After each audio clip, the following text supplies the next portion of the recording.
we're back on the gauge cluster from 1967 Mustang. Here's the final piece of the puzzle. It is a Rocket Man Mini Tach. I was super excited about this. The font, I mean, matches perfectly. It's exactly what I wanted. It honestly looks a little too nice compared to everything else. Maybe with the colors and everything, maybe it'll dull it down a little whenever it gets behind the little plastic lenses there and everything.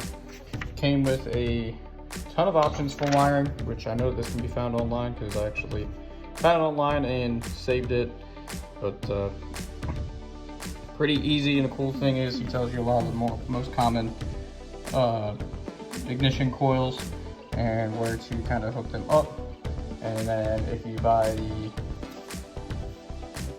8000 one that's made for 8 cylinders, which you can find on his website, it's already configured for 8 cylinders, but you can switch it for 8 cylinders and 6 cylinders, and it tells you how to do that here and everything. So pretty straightforward.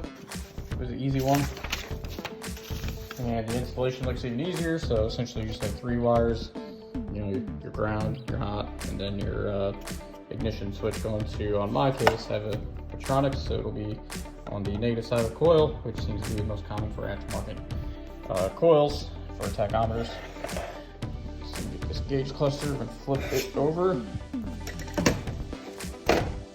And as you can see, it's going to be pretty simple. Just fits right in on those 3 screws where the clock is, and should be pretty much plug and play. I am still hunting down what to do with these 2 connectors here. These look like bulb type connectors for the alternator oil pressure, so I may have ordered the wrong wiring harness. Not entirely sure yet.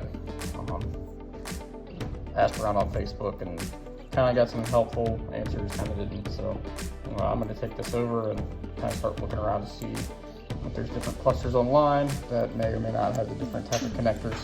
My original had a red and yellow, all these connectors, these look 90 degrees, and they look like they were supposed to be there. So anyway, I'm just going to take out these 3 screws, put the new one in, and then I'll show you what it looks like after.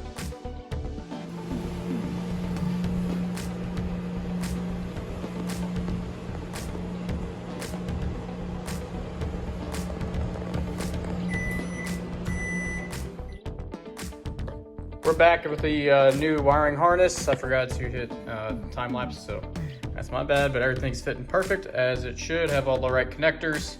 Went really smoothly. Went ahead and changed out the constant voltage regulator, and then I grinded down this little ground just to make sure it is all nice and clean. And then I just added some electrical tape here and there to try and clean some things up a little bit more. Keeping these 2 together, stuff like that. Kind of generally keep things. I don't have those little ties or whatever here.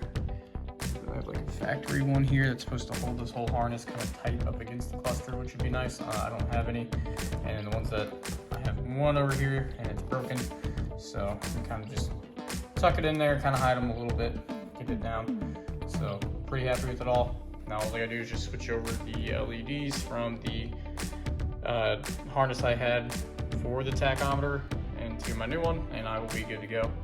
So if anybody needs that harness, just let me know. Making my stuff look professional. Busted out the label maker, made my own little connectors for everything, labels for all the new stuff, all the wiring and everything, all the lights, LEDs, all the modules, everything's been replaced. Check this out. Just gotta get it back in the car. So that's all new. That's an aftermarket, and it's made to mimic the text like the original, so it's pretty cool. Just gonna run the wires tomorrow. And here's the front. I have that green wire, just ran. If you see in here, it's gonna be kind of hard to see, but I labeled it Mini Tach. That way, if anybody, or if I ever end up troubleshooting anybody else, they can see it. And I just ran it through some existing wire loom that I have.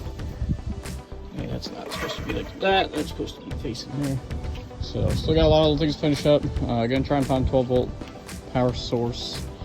But we actually have really nice weather here in January, so I might end up trying to weld on the other subframe connector, which is what I'm thinking I'm going to do on the driver's side, and that'll be a different video.